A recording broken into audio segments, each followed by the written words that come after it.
নমস্কার, প্রিয়ার simple cooking চ্যানেলে সবাইকে স্বাগত জানাই।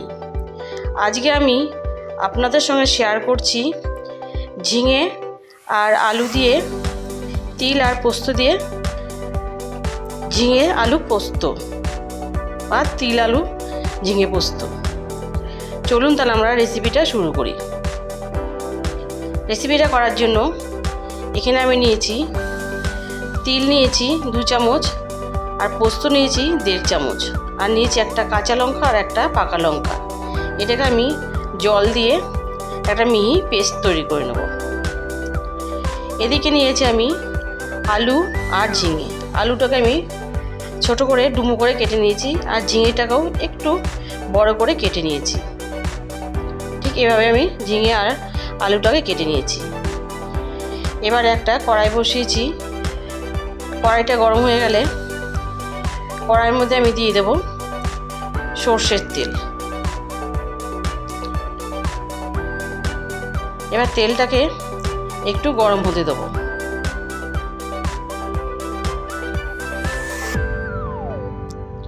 তেলটা যখন গরম হয়ে আসবে দিয়ে দেব আমি এর মধ্যে কালো জিরে।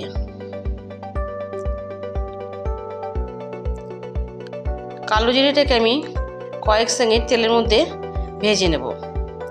ভেজে নিয়ে এবার এর মধ্যে দিয়ে দিচ্ছি আমি কেটে রাখা আলুগুলোকে।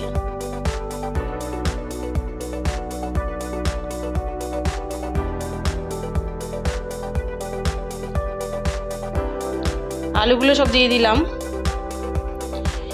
দিয়ে এর মধ্যে দিয়ে দিচ্ছি আমি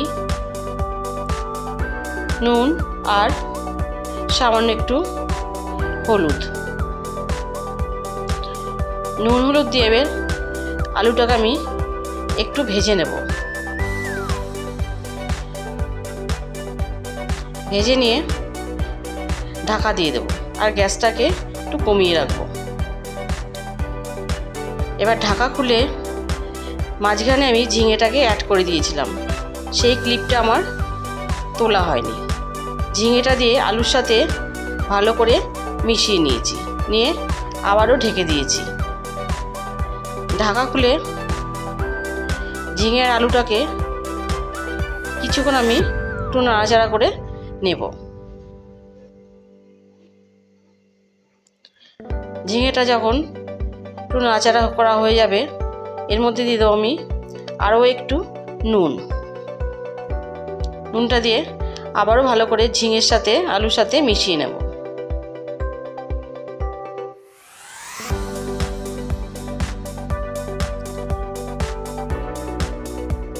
ঝিঙে আলু বেশ মজে এসছে।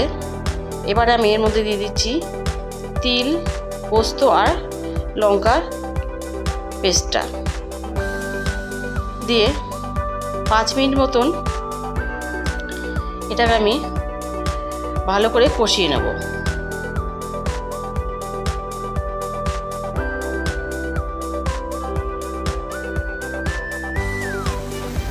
দেখুন সুন্দর করে কষানো হয়ে গেছে। বেশ কিছুক্ষণ আমি কষিয়ে নিলাম ঝিঙে আলুর সাথে। এবার এর মধ্যে আমি দিয়ে দেবো জলটা। এবার এর মধ্যে দিয়ে দিচ্ছি আমি মিক্সিটার মধ্যে ধুয়ে একটু জল, আর দিচ্ছি একটা কাঁচা লঙ্কা। কাঁচা লঙ্কাটা দিয়ে এবার কাঁচা লঙ্কাটা দিয়ে ঢাকা দিয়ে দেবো, আর ভালো করে আলুটাকে সেদ্ধ হতে দেবো 5 থেকে 7 মিনিট মতো, আর গ্যাসটাকে কমিয়ে রাখবো।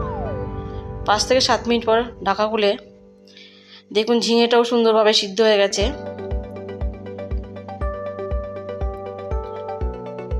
এবার এর মধ্যে দিয়ে দিচ্ছি আমি একটু মিষ্টি, আর দিচ্ছি একটু কাঁচা সর্ষের তেল। দিয়ে ভালো করে মিশিয়ে নেব। আলুটাও সুন্দরভাবে সেদ্ধ হয়ে গেছে। আর 2-3 মিনিট ভালো করে মিশিয়ে নিলে এবার আমি গ্যাসটাকে অফ করে দেব।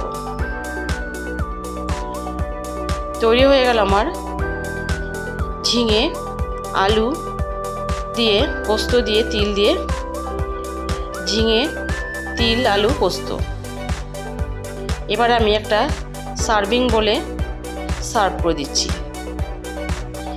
এই রেসিপিটা আপনারা এই গরমে বাড়িতে তৈরি করুন।